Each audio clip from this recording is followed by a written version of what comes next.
So if you're in your 40s and 50s and are struggling with cravings or emotional eating, this could be tied back to hormonal shifts more than you think. So when I was around 48 as a certified trainer and sports nutritionist, I thought I was already eating pretty well. I didn't even like sweets and I don't even eat deep fried. But a few years ago, I remember all I wanted after every meal was desserts. And here's what I didn't understand at that time. Nothing was wrong with me. It was my hormones that were changing, and my body was doing exactly what it was designed to do. And it took me a while to figure out that it wasn't me. So let me show you exactly what's actually happening when you reach for that treat. Here's what's happening.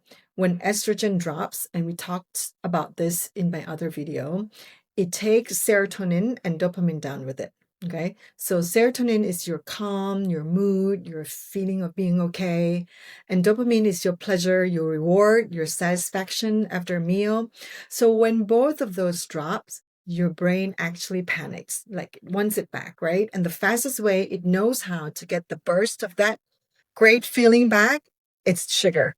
It's the refined carbs. It's the desserts. It's not you being weak. It's your brain trying to fix a chemical storage the fastest way it knows how.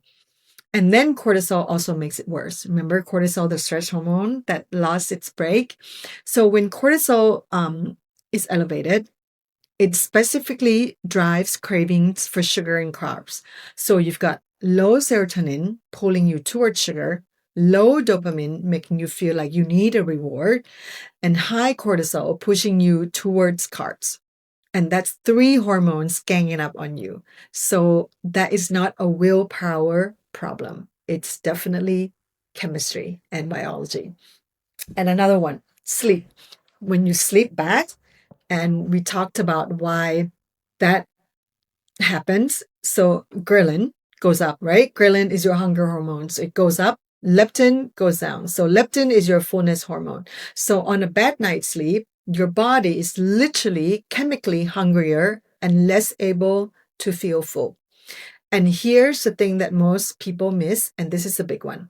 When I look at most of my clients who are eating during the day, the real problem isn't emotional eating. It's that they're not eating enough at meals. So, we've all been told to eat less if you want to lose weight for the last 20 years. So they have a small breakfast or they skip it or they have small lunch. And by 3 p.m., their blood sugar has crashed and their body goes hunting for the fastest energy source it can find. That's not emotional eating. That's your body doing math. And it's compensating at 3 p.m. for what you didn't give in at breakfast or at lunch. And then you blame yourself, but you were just under eating. So what do we actually do about this? Number one, and this is the most counterintuitive thing I'm going to say, you might need to eat more at your meals, not less, right? Because if you eat properly, balanced meals, your blood sugar will stay so stable, you will not crave, you will not need a snack. So if you're crashing in the afternoon, your meals are probably too small. I know that goes against everything that you've been told, that we've been told, but eating less is what got you into this cycle. Your body needs fuel right now, your body at this stage of life, to keep the blood sugar stable. When the blood sugar is stable, the craving signal gets quieter, seriously, right? Number two, protein at every meal, especially breakfast or whatever your first meal is at whatever time. And here's why. Protein provides the amino acids that your body uses to make serotonin and dopamine. So those chemicals you're running low on, protein is bringing it back. So when you don't have protein at breakfast, no building blocks for the mood chemicals you need. So if you're starting the day with just toast and coffee, your brain is running on empty by noon. Number three, never eat carbs alone. So a fruit by itself, that could crash your blood sugar, right? Makes it go, spikes up and then crashes again. So have your fruit with some kind of fat or protein, almond butter, some nuts. It digests slower. So that means that the blood sugar stays steadier and better energy and no crash. Number four, identify your weak window. So most of you, it could be 3 p.m., could be after dinner when your kids are finally in bed and you sit down and your brain's like, girl, let's have some sweets.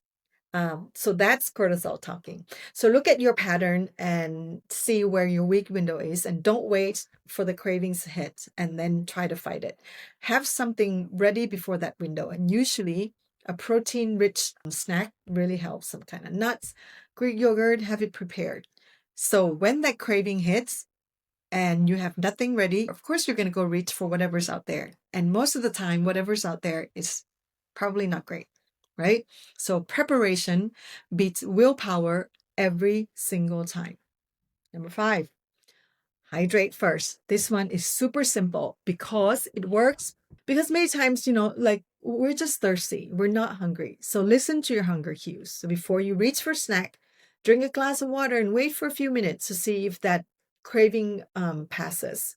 For me, I don't know about other people. If I drink a glass of cold water, it really stops for me. So when it's cold, it really helps.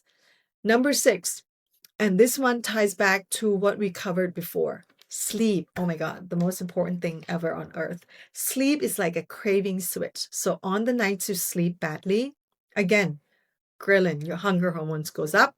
Leptin, your fullness hormones goes down.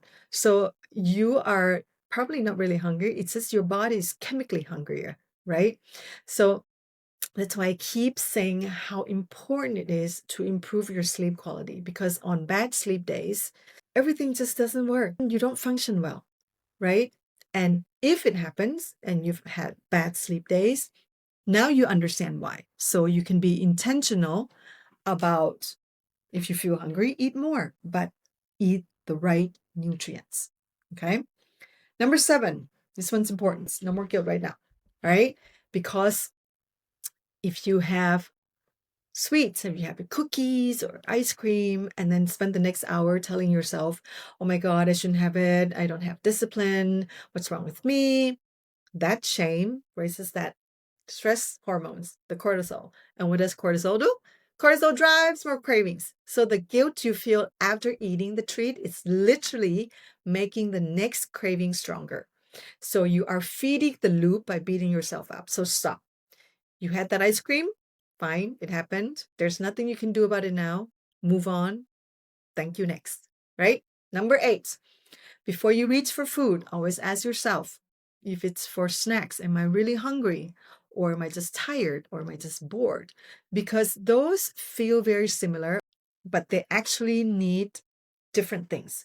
So if you are reaching for food because you are exhausted, because work's brutal, you're emotionally tired, food is definitely not going to fix that.